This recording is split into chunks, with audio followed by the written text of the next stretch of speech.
Hi guys and welcome back to my channel. So बहुत दिन से जो मैं हैंडल वाइब्रेशन का इशू था वो आज ये वीडियो में सॉल्व करने वाला हूँ। जो मतलब स्लो स्पीड पे हैंडल वाइब्रेट होता है एक्टिवा का या फिर कोई भी स्कूटर्स का, क्योंकि मतलब मैंने पहले बताया सब स्कूटर्स का मोस्टली सब सेम ही होता है। तो ये वीडियो सब स्कूटर्स के लिए जिसका हैंडल स्लो स्पीड पे वाइब्रेट होता है। सो सबसे पहली बात, ये वीडियो को इतना टाइम क्यों लगा मेरे को डालने में, तो सबसे पहले मैं बहुत रिसर्च कर रहा था। होंडा एक्टिवा के शोरूम में जाके पूछा इधर उधर, मतलब बहुत जन से मैंने राय लिया कि क्या प्रॉब्लम हो सकता है, क्यों हो रहा है ये सब चीज़।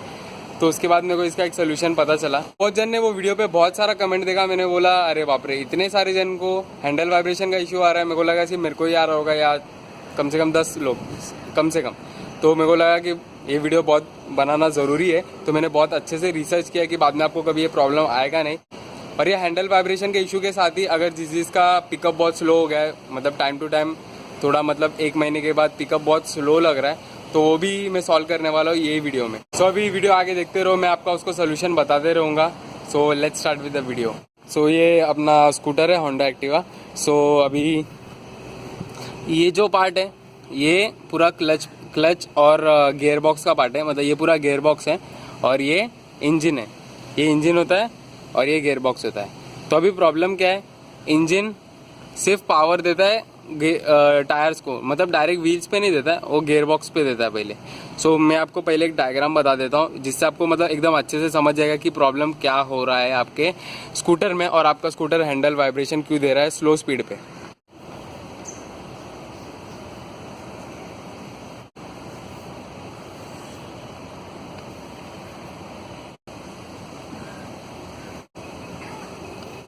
ये इंजन है, ये गियर बॉक्स है और ये व्हील्स है। मतलब इंजन से डायरेक्ट व्हील्स पे पावर नहीं जाता है, बीच में एक गियर बॉक्स आता है। मतलब जो ये वाला गियर बॉक्स है ना, ये इसकी बात कर रहा हूँ मैं। तो ये गियर बॉक्स है और ये व्हील्स है। सो अभी ये जो इंजन है उसके साइड में तो पूरा चैसी रहता है और ये गियर बॉक्स और ये व्हील्स। तो इंजन का जो वाइब्रेशन है वो तो एकदम कम ही होता है, वो थोड़े दिन के बाद बढ़ जाता है। बट ये गियर बॉक्स का क्या काम है, इंजन से पावर व्हील्स को देना। और अपना जो गियर बॉक्स है वो सेंट्रीफ्यूगल टाइप है, मतलब स्लो स्पीड पे एकदम मतलब टच नहीं होएगा और हाई स्पीड पे ऐसा टच होके डायरेक्ट घूमने लगेगा व्हील्स के साथ ही। तो अभी प्रॉब्लम क्या है, इसका जो सेंट्रीफ्यूगल क्लच है उसमें एक क्लच शू होता है। वो शू है ना वेयर हो जाएगा, मतलब इधर एक क्लच रहता है और इधर वेरिएटर रहता है। तो ये जो क्लच शू है ये क्लच का काम करता है, ये खुलता है सिकुड़ता है, खुलता है सिकुड़ता है। तो ये क्लच शू है ना टाइम टू टाइम ये हो जाता है, वेयर हो जाता है। सो जैसे जैसे टाइम होते जाता है वैसा वो जो क्लच शू है वो अपना वेयर होते जाता है। क्लच में आपको क्या चेंज करना चाहिए थोड़े थोड़े टाइम के बाद। सो ये अभी गियर बॉक्स सर्विसिंग का मैं आपको पूरा बता देता हूँ। 20,000 किलोमीटर्स के बाद, जैसे कि मेरा देख सकते हो 20,000 किलोमीटर्स हो चुका है। 20,000 किलोमीटर्स के बाद आपको बेल्ट चेंज करने का है। 20,000 किलोमीटर्स के बाद आपको क्लच शू चेंज करने का है, जिसकी वजह से हैंडल वाइब्रेशन हो रहा है। और 20,000 किलोमीटर्स के बाद आपको मतलब तीनों जैसे ही 20,000 किलोमीटर्स पे आ गया तभी ये तीनों चीज़ आपको चेंज करना पड़ेगा, रोलर्स, क्लच शू और बेल्ट। बट एक प्रॉब्लम है वो मैं आपको बताता हूँ अभी। सो ये मेन जो प्रॉब्लम है हैंडल वाइब्रेशन का वो तो मेन क्लच शू के वजह से।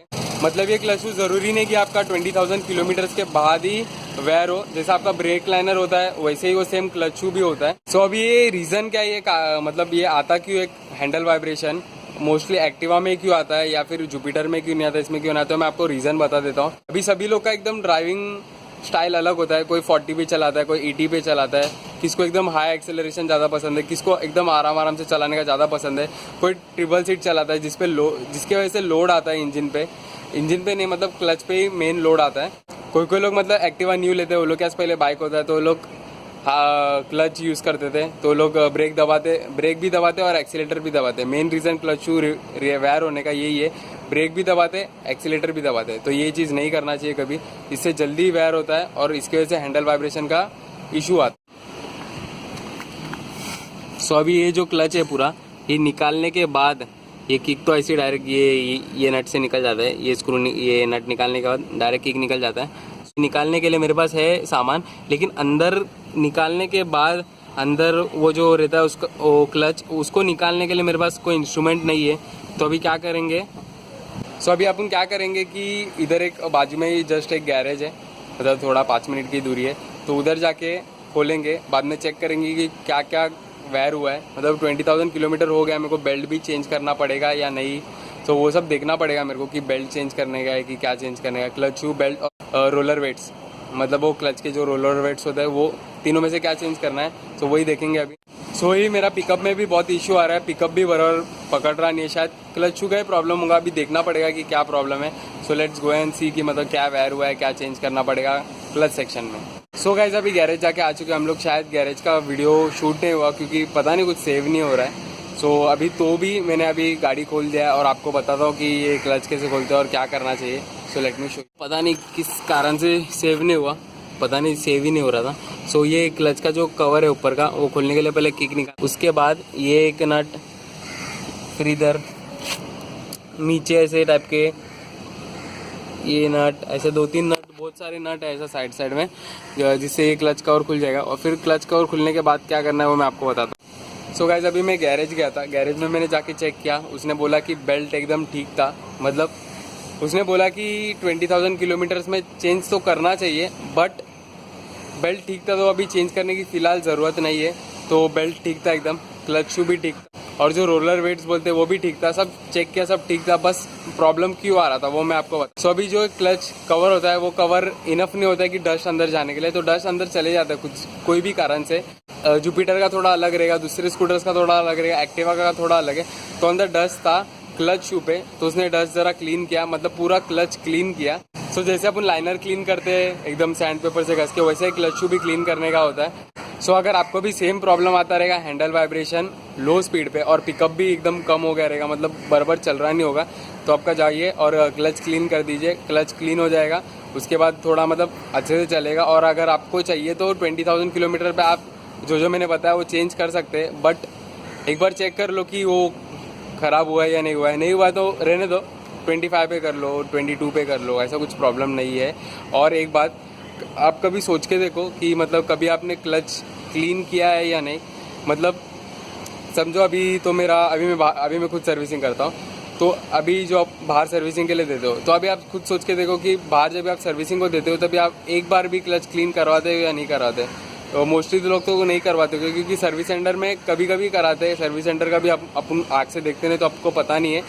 तो ये क्लच क्लीन करना भी बहुत ज़रूरी है। तो एवरी 5,000 किलोमीटर्स में आप क्लच क्लीन करेंगे ना, तो आपको हैंडल वाइब्रेशन का ज़रा भी इशू नहीं आएगा, हैंडल एकदम स्मूथ चलेगा, मस्त चलेगा। तो क्लच क्लीन करना भी बहुत ज़रूरी है क्योंकि इसमें बहुत डस्ट भी जाता है, धूल जाता है, मट्टी जाता है, कहाँ लेके जाते हैं, इसलिए क्लच क्लीन करना भी ज़रूरी है। So every 5,000 kilometre you should clean the clutch. So guys बस हैंडल वाइब्रेशन का यही इशू था कि मतलब क्लच का ही प्रॉब्लम है, क्लच साफ कराओ हो जाएगा ठीक, एकदम स्मूथ चलेगा आपका गाड़ी। क्योंकि इंजन तो बराबर पावर दे देता है, फिर वो क्लच कैसा देगा पावर, हिल के देगा या स्मूथली देगा, वो क्लच के ऊपर डिपेंड करता है।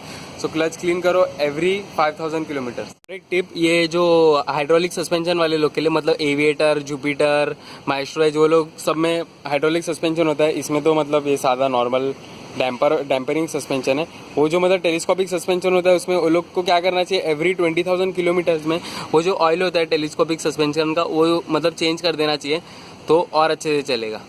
सो वही एक टिप था बस उसके। सो गाइज ये क्लच का ही इशू था, स्लो स्पीड में हैंडल वाइब्रेशन का, तो मतलब क्लच ही था जो हैंडल वाइब्रेट कर रहा था स्लो स्पीड में। हाई स्पीड में तो कुछ प्रॉब्लम है, हाई स्पीड में थोड़ा वाइब्रेट होगा क्योंकि ये स्कूटर है एट लास्ट, कि मतलब स्कूटर का आप बाइक से कंपेयर नहीं कर सकते हो। सो क्लच का ही प्रॉब्लम था, स्लो स्पीड में जाइए, अपना क्लच क्लीन कराइए। अगर आपका क्लच शू वेयर हो गया है तो क्लच शू भी चेंज कर दो, ऐसा कुछ प्रॉब्लम नहीं है। क्योंकि दूसरे, मैंने तो पहले ही बताया आपको, हर किसी का अलग होता है स्टाइल, कोई मतलब ब्रेक दबा के एक्सीलेटर भी दे देता है। सो और वो भी टिप दे देता हूँ कि कभी भी ब्रेक दबा के एक्सीलेटर मत दो और ज़्यादा लोड मत डालो, तो क्या आपका बेल्ट भी अच्छे से चलेगा, क्लच भी अच्छे से चलेगा, ज़्यादा आपको प्रॉब्लम्स नहीं देगा। अभी इशू मेरा तो सॉल्व हो गया हैंडल वाइब्रेशन का।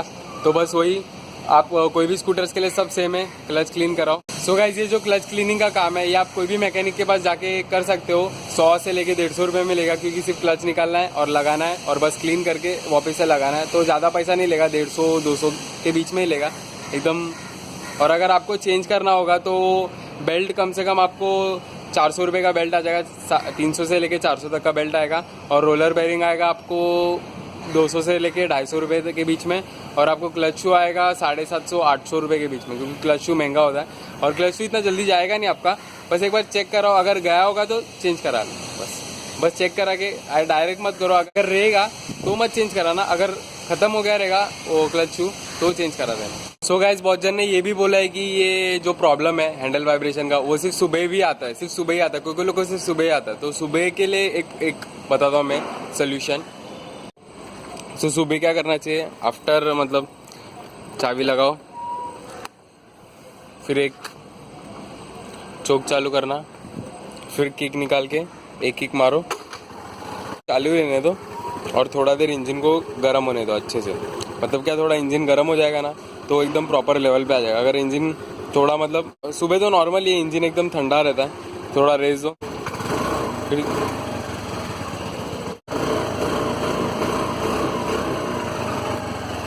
लेकिन चोक चालू करके देना, क्योंकि चोक चालू रहेगा तो जल्दी से इंजन हीटअप हो जाएगा, क्योंकि चोक चालू रहता है तो पेट्रोल ज़्यादा जाता है तो इंजन जल्दी हीट हो जाएगा। तो नॉर्मल टेम्परेचर पे आने के बाद एकदम प्रॉपर चलेगा आपका क्लच सब। तो वही एक सोल्यूशन था उसका।